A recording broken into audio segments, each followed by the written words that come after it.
Hello students, it's Anuradha ma'am here. Welcome to my YouTube channel make concept easy. आज के video lecture में class 11 psychology के chapter 2 को continue करते हुए मैं आपको साइकोलॉजिकल इंक्वायरी का लास्ट मेथड एक्सप्लेन कर रही हूँ, जिसका नाम है केस स्टडी मेथड। अब तक मैं आपको 5 मेथड साइकोलॉजिकल इंक्वायरी के एक्सप्लेन कर चुकी हूँ। कौन कौन से 5 मेथड हैं? पहला है ऑब्जर्वेशन मेथड, दूसरा एक्सपेरिमेंटल मेथड, तीसरा सर्वे मेथड, चौथा कोरिलेशन मेथड और पांचवा साइकोलॉजिकल टेस्टिंग। ये पांचों ही मेथड मैंने आपको इजीएस्ट मैनर में डिटेल्ड वे में एक्सप्लेन किए हैं। इन पांचों मेथड को अच्छे से समझने के लिए आप चैप्टर 2 की प्लेलिस्ट देख लेना। सारे मेथड आपको बहुत अच्छे से समझ में आ जाएंगे। स्टार्टिंग से ही आप चैप्टर 2 अच्छे से समझ पाएंगे। आज मैं आपको बता रही हूँ केस स्टडी मेथड, जो साइकोलॉजिकल इंक्वायरी का एक बहुत ही इफेक्टिव टूल कंसिडर किया जाता है। क्या होती है केस स्टडी? देखो, केस स्टडी में जब हम किसी पर्टिकुलर केस के बारे में इंक्वायर करते हैं, इंफॉर्मेशन गैदर करते हैं, तो इसमें इन डेप्थ स्टडी होती है। यानी जो केस होता है उसके बारे में गहराई में स्टडी की जाती है, डिटेल्ड इंफॉर्मेशन एक्वायर की जाती है। केस कोई भी हो सकता है, इंडिविजुअल केस हो सकता है, ग्रुप हो सकता है, या फिर कोई इवेंट हो सकती है। लेकिन जब स्टडीज कंडक्ट की जाती हैं तो उसमें इंफॉर्मेशन गैदर की जाती है, वो रिच इंफॉर्मेशन होनी चाहिए। यानी डिटेल्ड इंफॉर्मेशन होनी चाहिए, वैलिड इंफॉर्मेशन होनी चाहिए, जो उस केस के हर पहलू पर अच्छे से रोशनी डाले। और जब रिसर्चर कंक्लूजन दे, रिजल्ट दे, तो वो एक वैलिड रिजल्ट। क्लियर? तो देखो, केस स्टडी ये बहुत ही इम्पोर्टेंट टूल है। इसके बारे में मैं सारी इंफॉर्मेशन आपको बताऊंगी। दूसरा, मैं आपको ये भी बताऊंगी कि किस किस एरिया में किन किन साइकोलॉजिस्ट ने रिसर्च कंडक्ट की थी जो केस स्टडी पर बेस्ड थी। तो सबसे पहले हम समझते हैं केस स्टडी होती क्या है। केस स्टडी में emphasis is given on in depth study of particular case. Researchers focus on cases which provide critical information or new learning। देखो, केस स्टडी में एम्फेसिस यानी स्ट्रेस दिया जाता है, फोकस किया जाता है उन इंफॉर्मेशन पर जो एक पर्टिकुलर केस से रिलेटेड होती हैं, जो एक स्पेसिफिक फिनोमिना से रिलेटेड होती हैं। उस स्पेसिफिक फिनोमिना के बारे में इन डेप्थ स्टडी कंडक्ट की जाती है। इन डेप्थ का मतलब क्या हुआ कि डिटेल्ड इंफॉर्मेशन एक्वायर की जाती है, गहराई में इंफॉर्मेशन को कलेक्ट किया जाता है, गैदर किया जाता है, ताकि एनालिटिकल थिंकिंग की जा सके, क्रिटिकल थिंकिंग की जा सके। देखो, रिसर्चर का फोकस होता है on cases which provide critical information और न्यू लर्निंग।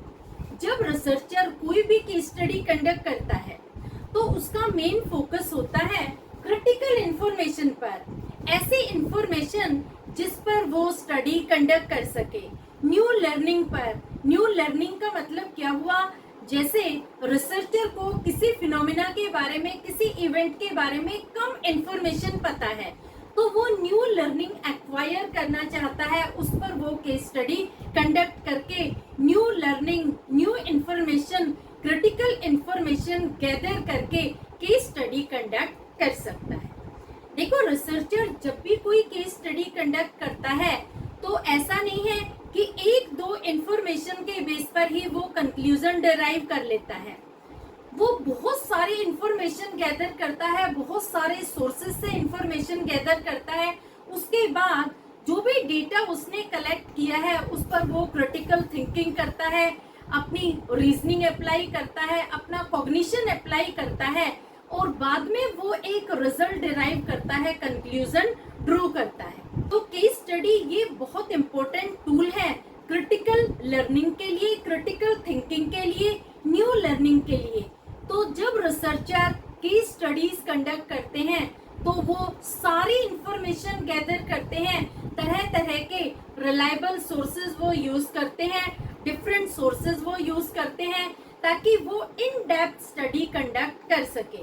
क्योंकि देखो, केस कोई भी हो सकता है, लेकिन जब वो एक पर्टिकुलर केस के बारे में स्टडी कंडक्ट करते हैं तो तो उन्हें इंफॉर्मेशन A to Z चाहिए। हर तरह की इंफॉर्मेशन वो एक्वायर करने के बाद ही केस स्टडी को कंडक्ट करते हैं।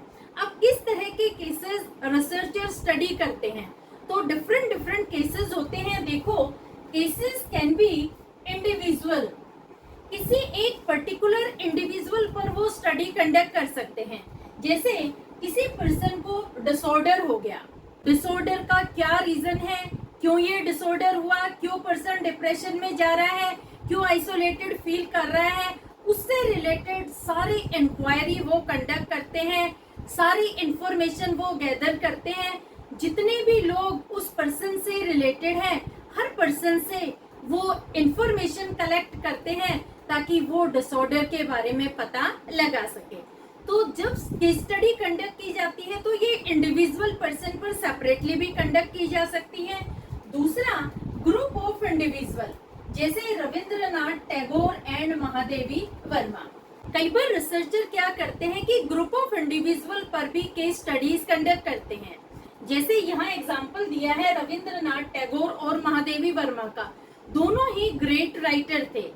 तो रिसर्चर ने क्या किया कि दोनों की जो कॉमनैलिटीज हैं, यानी जो कॉमन क्वालिटीज हैं, उन्हें कलेक्ट करके उन पर रिसर्च कंडक्ट करते हैं कि क्या रीजन था जिस वजह से ये दोनों इतने फेमस हुए, क्या कॉमन क्वालिटीज हैं, क्या ट्रेट है, क्या कैरेक्टरिस्टिक्स हैं इन दोनों के अंदर कि ये दोनों ही बहुत बड़े राइटर बने। तो इस तरह से जब केस स्टडी कंडक्ट की जाती है तो इंडिविजुअल पर भी कंडक्ट की जा सकती है और ग्रुप ऑफ पर्सन पर भी। तीसरा पॉइंट आता है इंस्टीट्यूशंस, जैसे किसी स्कूल के बारे में, किसी कॉर्पोरेट ऑफिस के बारे में कि वो सक्सेस अचीव क्यों कर रहा है या फिर उसकी पुअर फंक्शनिंग क्यों है। किसी एक पर्टिकुलर स्कूल को ले लेते हैं, उस पर केस स्टडीज कंडक्ट करते हैं कि ये जो स्कूल है ये इतना फेमस क्यों है, इस स्कूल में इतना ज्यादा एनरोलमेंट क्यों है, क्या इंफ्रास्ट्रक्चर की वजह से है, क्या यहाँ का स्टाफ बहुत ज्यादा इंटेलेक्चुअल है, तो क्या रीजन है कि इस स्कूल का परफॉर्मेंस ग्रेट परफॉर्मेंस है और इसका परफॉर्मेंस सक्सेस अचीव कर रहा है। दूसरी तरफ उन इंस्टीट्यूशंस को लेते हैं जहाँ पर पुअर फंक्शनिंग है, वो स्कूल जहाँ पर लोग एनरोलमेंट ही नहीं करवाना चाहते, अपने बच्चों को आगे पढ़वाना ही नहीं चाहते। तो क्या रीजन है, किन रीजंस की वजह से कुछ इंस्टीट्यूशन तो टॉप ऑफ हाइट पर पहुंच रहे हैं, सक्सेस अचीव कर रहे हैं, और कुछ इंस्टीट्यूशंस का परफॉर्मेंस बहुत ज्यादा पुअर है। तो इस पर भी केस स्टडी कंडक्ट की जा सकती है। इसी तरह से किसी पर्टिकुलर इवेंट को ले लेते हैं, जैसे कोई वॉर हो गया, सुनामी हो गया। कोई वॉर होता है तो बहुत ज्यादा डिवोस्टेशन होता है, बहुत ज्यादा डिस्ट्रक्शन होता है। इसी तरह से अगर कोई सुनामी आ गया, अर्थक्वेक आ गया, फ्लड आ गई, तो इससे भी बहुत ज्यादा लोग अफेक्टेड होते हैं, बहुत ज्यादा डिवोस्टेशन होता है। तो इस तरह के पर्टिकुलर इवेंट लेकर उन पर केस स्टडीज कंडक्ट की जा सकती है कि क्या रीजन था जिस वजह से ये सुनामी आया, सुनामी आने के बाद इसके क्या क्या नेगेटिव इम्पैक्ट हुए, किस तरह से लोग प्रभावित हुए, कैसे चिल्ड्रन पर डिवोस्टेशन का इफेक्ट हुआ, किस तरह से बड़े लोगों पर डिवोस्टेशन का इफेक्ट हुआ। तो इस तरह पर्टिकुलर इवेंट या फिनोमिना पर भी केस स्टडीज कंडक्ट की जा सकती है। तो समझ आया आपको केस स्टडी किन किन पर कंडक्ट की जा सकती है। किसी इंडिविजुअल पर आप केस स्टडी कंडक्ट कर सकते हैं, ग्रुप ऑफ इंडिविजुअल पर आप केस स्टडी कंडक्ट कर सकते हैं, किसी इंस्टीट्यूशन के परफॉर्मेंस पर आप केस स्टडी कंडक्ट कर सकते हैं, किसी स्पेसिफिक फिनोमिना पर भी आप केस स्टडी कंडक्ट करके ये पता लगा सकते हैं कि इस पर्टिकुलर इवेंट की वजह से, इस पर्टिकुलर डिजास्टर की वजह से कितना ज्यादा डिवास्टेशन। क्लियर? अब देखो इसमें कुछ इम्पोर्टेंट पॉइंट्स हैं। Use of multiple methods while conducting case studies, जैसे observation method, interview method and test method from different respondent associated with the case. देखो जब रिसर्चर कोई भी केस स्टडी कंडक्ट करते हैं तो केस स्टडी में डिफरेंट मेथड्स यूज किए जाते हैं। जैसे ऑब्जर्वेशन मेथड यूज कर रहे हैं, इंटरव्यू ले रहे हैं, क्वेश्चनेयर फिल करवा रहे हैं या कोई साइकोलॉजिकल टेस्टिंग करवा रहे हैं। डिफरेंट रिस्पोंडेंट से जो उस पर्टिकुलर केस से एसोसिएटेड है। जैसे देखो, अगर किसी स्टूडेंट के बारे में केस स्टडी कंडक्ट करनी है तो कौन कौन से डिफरेंट रेस्पोंडेंट होंगे। सबसे पहला उस स्टूडेंट की फैमिली, दूसरा स्टूडेंट के टीचर्स, तीसरा उस स्टूडेंट के फ्रेंड्स, क्लासमेट, पीयर ग्रुप, फिर उस स्टूडेंट के नेबर हो गए, रिलेटिव्स हो गए। तो ये सारे डिफरेंट रेस्पोंडेंट हैं जो उस पर्टिकुलर स्टूडेंट के बारे में रिक्वायर्ड इंफॉर्मेशन प्रोवाइड करेंगे ताकि केस स्टडी अच्छे से कंडक्ट की जा सके और उस स्टूडेंट के बारे में सारी डिटेल्ड इंफॉर्मेशन एक्वायर की जा सके। तो समझ में आया, जब भी केस स्टडी कंडक्ट की जाती है तो जो रिसर्चर होते हैं वो अलग अलग मेथड यूज करते हैं, और दूसरा अलग अलग मेथड जब वो यूज करते हैं तो उसमें वो डिफरेंट रेस्पोंडेंट लेते हैं। ऐसा नहीं है कि एक दो सोर्सेज से ही इंफॉर्मेशन गैदर करने के बाद वो कंक्लूजन ड्रॉ कर लेते हैं। नहीं, किसी को वो ऑब्जर्व करके उस पर्टिकुलर केस के बारे में इंफॉर्मेशन गैदर कर रहे हैं, किसी से वो क्वेश्चनेयर फिल करवा रहे हैं, किसी से टेस्ट के थ्रू वो इंफॉर्मेशन गैदर कर रहे हैं। तो ये सारे मेथड्स अप्लाई किए जाते हैं जब भी कोई पर्टिकुलर केस स्टडी कंडक्ट की जाती है। ऐसा नहीं है कि एक दो रिलायबल सोर्सेज से ही इंफॉर्मेशन साइकोलॉजिस्ट ने गैदर कर ली, रिसर्चर ने कलेक्ट कर ली और उस पर ही उन्होंने कंक्लूजन ड्रॉ कर दिया। तो अगर रिसर्चर इस तरह से केस स्टडी कंडक्ट करते हैं तो जो रिजल्ट आएगा वो इनवैलिड रिजल्ट होगा। तो समझ आया, जब भी केस स्टडी कंडक्ट की जाती है तो उसमें डिफरेंट रेस्पोंडेंट से जो उस पर्टिकुलर केस से एसोसिएटेड होते हैं सबसे इंफॉर्मेशन गैदर की जाती है। बाद में एनालिटिकल थिंकिंग होती है, क्रिटिकल थिंकिंग होती है और उसके बाद में रिजल्ट ड्रॉ किया जाता है। क्लियर? अब देखो और इम्पोर्टेंट पॉइंट क्या है, understand feelings, hopes, fear, parental upbringing, past experiences, traumatic event, fantasies etcetera. देखो, जब साइकोलॉजिस्ट को किसी पर्सन के माइंड और बिहेवियर के बारे में स्टडी कंडक्ट करनी होती है तो वो उसके माइंड को, उसके बिहेवियर को केस स्टडी के थ्रू ही अंडरस्टैंड करता है। इसमें वो क्या करता है कि उस पर्सन की जो भी पर्सनालिटी है उस पर्सनालिटी से रिलेटेड सारे पॉइंट ऑफ व्यू को कंसीडर करता है। जैसे देखो, एक पर्सन को कोई साइकोलॉजिकल डिसऑर्डर है, वो साइकोलॉजिस्ट के पास जाता है तो साइकोलॉजिस्ट उसके डिसऑर्डर को अंडरस्टैंड करने के लिए उसके माइंड और बिहेवियर को अंडरस्टैंड करते हैं। माइंड और बिहेवियर को कैसे अंडरस्टैंड करेंगे? माइंड और बिहेवियर कब अफेक्ट होता है? जब पर्सन की फीलिंग, जब पर्सन के पास्ट एक्सपीरियंसेस ये अफेक्ट होते हैं तो पर्सन बहुत ज्यादा नेगेटिव एटीट्यूड रखने लग जाता है। तो साइकोलॉजिस्ट क्या करते हैं कि पर्सन की फीलिंग को अंडरस्टैंड करते हैं कि जो ये पर्सन है, इस पर्सन को जो पर्टिकुलर डिसऑर्डर हुआ है क्या फीलिंग्स की वजह से हुआ है, कहीं ऐसा तो नहीं है कि इस पर्सन को किसी ने बहुत ज्यादा हर्ट किया हो, ये पर्सन कहीं बहुत ज्यादा इमोशनल तो नहीं है। दूसरा, उस पर्सन की होप्स को स्टडी करते हैं कि ये पर्सन अपने लाइफ में क्या ऑब्जेक्टिव रखता था, क्या इसके डिजायर थी, क्या इसके एम थे। कहीं ऐसा तो नहीं है कि किसी पर्सन की हिंड्रेंस की वजह से इसकी डिजायर को, इसकी होप को सप्रेस कर दिया गया है। वो उस पर्सन के फियर को अंडरस्टैंड करते हैं कि किस पर्टिकुलर चीज से इसे फियर है, किस चीज का इसे फोबिया है। उसकी पेरेंटल अपब्रिंगिंग के बारे में स्टडी करते हैं कि इसकी जो परवरिश हुई है वो कैसे एनवायरनमेंट में हुई है, यानी इसके पेरेंट्स ने कहीं ऐसा तो नहीं है कि बचपन में इसके साथ कोई इल ट्रीटमेंट किया हो। उसके पालन पोषण के बारे में भी वो स्टडी कंडक्ट करते हैं, उसके बैकग्राउंड के बारे में भी वो पता लगाते हैं, उसके पास्ट एक्सपीरियंसेस के बारे में वो नॉलेज एक्वायर करते हैं कि कहीं ऐसा तो नहीं है कि पास्ट में इसको नेगेटिव एक्सपीरियंसेस गेन हुए हैं। उसके ट्रॉमा के बारे में पता लगाते हैं कि कहीं इसने पास्ट में कोई ट्रॉमा तो एक्सपीरियंस नहीं किया है, कहीं ऐसा तो नहीं है कि इसने कोई नेचुरल डिजास्टर एक्सपीरियंस किया हो या फिर इसने कोई एक्सीडेंट देख लिया हो। कोई वॉर देख लिया हो, जिस वजह से इस पर्सन की सिचुएशन ऐसी हो गई है। इसके बाद वो फैंटेसीज के बारे में भी पता लगाते हैं कि कहीं ये पर्सन फैंटेसी वर्ल्ड में तो नहीं रहता है, कहीं ऐसा तो नहीं है कि ये इमेजिनरी वर्ल्ड में रहता है, ये रियल वर्ल्ड से बिल्कुल ही कटा हुआ है। तो उस पर्सन के डिसऑर्डर को समझने के लिए, उसके डिप्रेशन को समझने के लिए इन सारी चीजों का साइकोलॉजिस्ट पता लगाते हैं, रिसर्चर पता लगाते हैं, और ये सब पॉसिबल होता है बिकॉज ऑफ केस स्टडी। जो वो केस स्टडी कंडक्ट करते हैं तो उस पर्सन की पर्सनालिटी, उसके एटीट्यूड, उसके बिहेवियर, उसकी फीलिंग्स, उसके फियर, उसके फोबिया, उसके डिजायर्स, उसकी पेरेंटल अपब्रिंगिंग, उसके ट्रॉमेटिक इवेंट, पास्ट एक्सपीरियंसेस और फैंटेसीज के बारे में पता लगा के वो प्रॉपर रिजल्ट डिराइव करते हैं, कंक्लूजन ड्रॉ करते हैं कि इस पर्सन को ये पर्टिकुलर डिसऑर्डर हुआ है, ये इस रीजन की वजह से हुआ है। क्लियर? तो ये सारे इंपॉर्टेंट पॉइंट्स हैं जो केस स्टडी में कंडक्ट किए जाते हैं। आप इन सारे पॉइंट्स का एक स्क्रीनशॉट ले लो।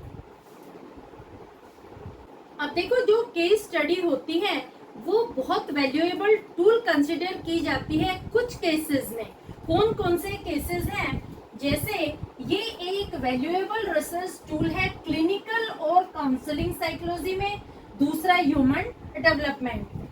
देखो, ये जो दो पॉइंट है, ये दोनों पॉइंट केस स्टडी के एडवांटेजेस भी कंसिडर किए जाते हैं। अगर आपके एग्जाम में क्वेश्चन आता है कि केस स्टडी के एडवांटेजेस कौन कौन से हैं, तो पहला है केस स्टडी इम्पोर्टेंट है, वैल्यूएबल है क्लिनिकल और काउंसलिंग साइकोलॉजी में, और दूसरा ह्यूमन डेवलपमेंट में। क्लिनिकल और काउंसलिंग में कैसे इम्पोर्टेंट है? अगर किसी पर्सन को कोई डिसऑर्डर हो जाता है तो वो क्लिनिकल सेटिंग में जाके ही पता लगता है और उसमें उस पर्सन पर केस स्टडी कंडक्ट की जाती है। दूसरा, काउंसलिंग के थ्रू भी पर्सन की प्रॉब्लम को अंडरस्टैंड किया जाता है, उसके बिहेवियर को मॉडिफाई किया जाता है, वो भी केस स्टडी के थ्रू ही पॉसिबल होता है। इसी तरह से ह्यूमन डेवलपमेंट में भी केस स्टडी कंडक्ट की जा सकती है। कैसे ह्यूमन का डेवलपमेंट होता है, कैसे वो इन्फेंसी पीरियड से ओल्ड एज तक धीरे धीरे उसके एटीट्यूड में, उसकी पर्सनालिटी में, उसके बिहेवियर में कैसे डेवलपमेंट होता है, ये सारी चीजें केस स्टडी कंडक्ट करके ही पता लगाए जा सकते हैं। तो ये दोनों पॉइंट वैल्यूएबल रिसर्च टूल भी कंसिडर किए जाते हैं जो एडवांटेज है केस स्टडी के। क्लियर? अब देखो, दो बहुत ही पॉपुलर साइकोलॉजिस्ट हुए हैं, एक है फ्रॉइड, दूसरा है पियाजे। इन दोनों ने भी केस स्टडी के बेस पर ही अपनी थ्योरीज डेवलप की हैं। फ्रॉइड की थ्योरी है साइको एनालिटिकल थ्योरी। देखो, फ्रॉइड की साइको एनालिटिकल थ्योरी के अकॉर्डिंग पर्सनालिटी के 3 पार्ट होते हैं, इद, ईगो एंड सुपर ईगो। पहले इद आता है, फिर ईगो आता है, फिर सुपर ईगो। ये सब क्या होते हैं, ये सब मैं आपको डिटेल्ड वे में, इजीएस्ट मैनर में एक्सप्लेन कर चुकी हूँ साइको एनालिटिकल थ्योरी में।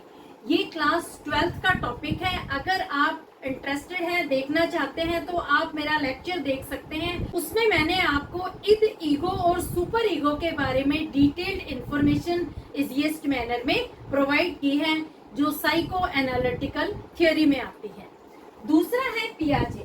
पियाजे ने दिया है कॉग्निटिव डेवलपमेंट, ये भी केस स्टडी पर ही बेस्ड है। पियाजे ने 3 बच्चे लिए, उन पर स्टडी कंडक्ट की कि किस तरह से बच्चों के कॉग्निशन में डेवलपमेंट होता है, जैसे जैसे बच्चों की एज बढ़ती है उनका माइंड, उनका बिहेवियर कैसे चेंज हो जाता है। तो ये दोनों ही थ्योरी केस स्टडी पर बेस्ड है, जो डेवलप की है फ्रॉइड ने साइको एनालिटिकल थ्योरी और पियाजे ने कॉग्निटिव डेवलपमेंट। क्लियर? ये आपके 1 मार्कर में पूछ सकते हैं कि फ्रॉइड की कौन सी थ्योरी है, तो फ्रॉइड की थ्योरी का नाम है साइको एनालिटिकल थ्योरी, और दूसरा पियाजे ने कौन सी थ्योरी दी है, कॉग्निटिव डेवलपमेंट थ्योरी। इस तरह से भी क्वेश्चन पूछा जा सकता है कि फ्रॉइड की साइको एनालिटिकल थ्योरी और पियाजे की कॉग्निटिव डेवलपमेंट थ्योरी किस पर बेस्ड है, तो ये बेस्ड है केस स्टडी। क्लियर? अब देखो, कुछ और इम्पोर्टेंट पॉइंट है। मिल्टन एंड हिचकॉक, इन्होंने socialization of children in Rajput of Khalapur पर केस स्टडी कंडक्ट की है। मिल्टन एंड हिचकॉक ये दोनों ही ग्रेट साइकोलॉजिस्ट थे।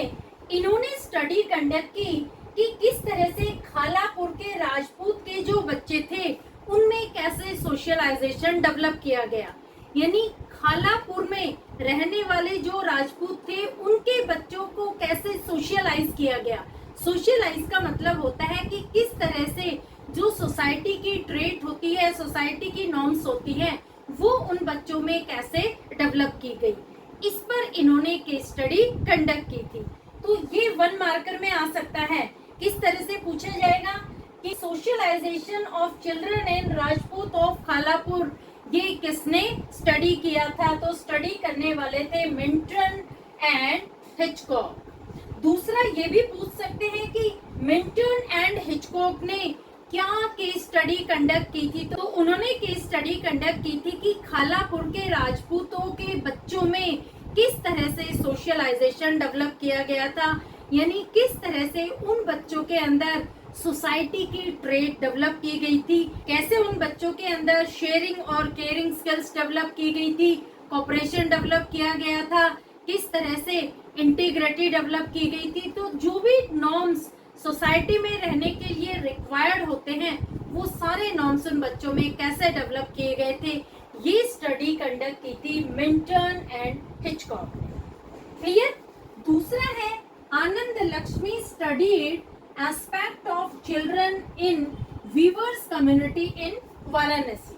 देखो, आनंद लक्ष्मी ने ये केस स्टडी कंडक्ट की थी कि वाराणसी में जो वीवर्स कम्युनिटी के बच्चे थे उनका कैसा एस्पेक्ट था, किस तरह से उन बच्चों की अपब्रिंगिंग की गई थी, कैसा उन बच्चों का एटीट्यूड था, कैसा उन बच्चों का पॉइंट ऑफ व्यू था, ये स्टडी किया था आनंद लक्ष्मी ने। तो इससे रिलेटेड भी 1 मार्कर पूछ सकते हैं कि आनंद लक्ष्मी ने कौन सी केस स्टडी कंडक्ट की थी, तो आनंद लक्ष्मी ने वाराणसी में जो वीवर्स कम्युनिटी थी, वीवर होते हैं बुनकर, वीवर्स कम्युनिटी के बच्चों के एस्पेक्ट को अंडरस्टैंड किया था। दूसरा किस तरह से पूछ सकते हैं कि वाराणसी में वीवर्स कम्युनिटी में चिल्ड्रन के एस्पेक्ट को किसने अंडरस्टैंड किया था, तो वो थी आनंद लक्ष्मी। क्लियर।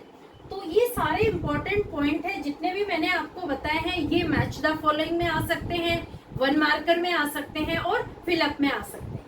अब देखो, केस स्टडी के कुछ डिसएडवांटेजेस भी होते हैं।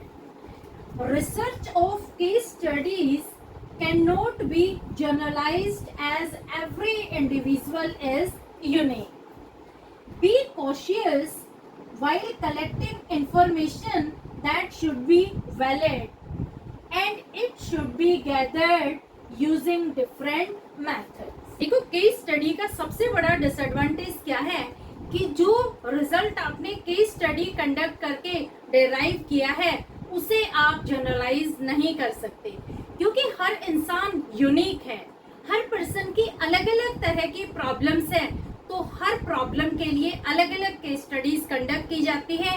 एक केस स्टडी का रिजल्ट आप दूसरे पर्सन पर अप्लाई नहीं कर सकते, तो ये सबसे बड़ा डिसएडवांटेज है।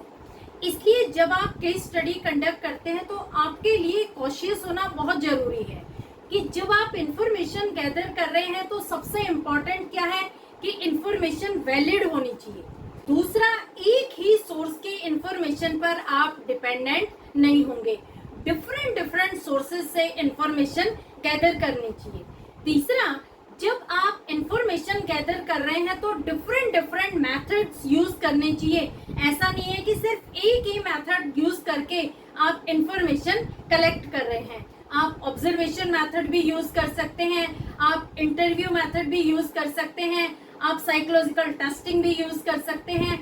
तो डिफरेंट मेथड्स यूज करके आपको इंफॉर्मेशन एक्वायर करनी चाहिए। और जब आप 2-3 मेथड यूज करके रिजल्ट डिराइव कर रहे हैं और सारे ही मेथड से एक जैसा रिजल्ट आ रहा है तो आप फुली कॉन्फिडेंट हो जाते हैं कि आपकी केस स्टडी बिल्कुल सही। क्लियर। तो केस स्टडी का अगर आपके एग्जाम में डिसएडवांटेज पूछते हैं तो आपको लिखना है कि result of case studies can not be generalized as every individual is unique। तो होपफुली आपको केस स्टडीज अच्छे से समझ में आ गई होगी कि किस तरह से साइकोलॉजिकल इंक्वायरी में केस स्टडी मेथड यूज किया जाता है, क्या इसके एडवांटेजेस हैं, क्या डिसएडवांटेजेस हैं और किन किन साइकोलॉजिस्ट ने अपनी थ्योरीज डेवलप की हैं केस स्टडीज यूज करके। क्लियर? तो होपफुली ये सारे पॉइंट आपको अच्छे से समझ में आ गए होंगे। आपके साइकोलॉजिकल इंक्वायरी के 6 के 6 मेथड मैंने डिटेल्ड वे में इजीएस्ट मैनर में एक्सप्लेन कर दिए हैं।